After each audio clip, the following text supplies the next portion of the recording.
Орус депутатынан онграта бериш керек. Депутат Дастан Бекешев Туманын депутаты Михаил Матвеевке Кыргызстанга кирүүгө тыюу салуу керек деп эсептейт. Вот после вчерашнего выступления одного депутата Государственной Думы, Михаил Матвеев его, по-моему, зовут так, он очень оскорбительно выразился в адрес нашей страны, назвав организацию, надо поставить на место. И это произошло после того, как наша ГКМБ задержала одну женщину и нескольких людей, которые занимались здесь вербовкой для того, чтобы они потом воевали на стороне российской армии.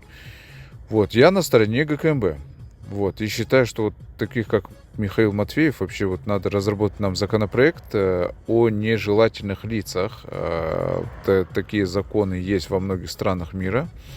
И когда вот такого рода выражения происходят, надо просто запрещать им въезд на территорию Кыргызстана, какой-то деловой активностью заниматься на территории Кыргызстана. Ему и его родственникам надо запретить въезжать.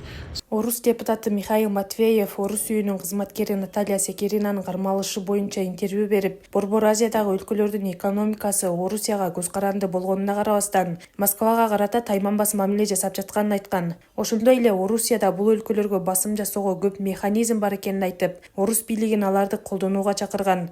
Андан сырткары Кыргызстанды уюм деп атаган.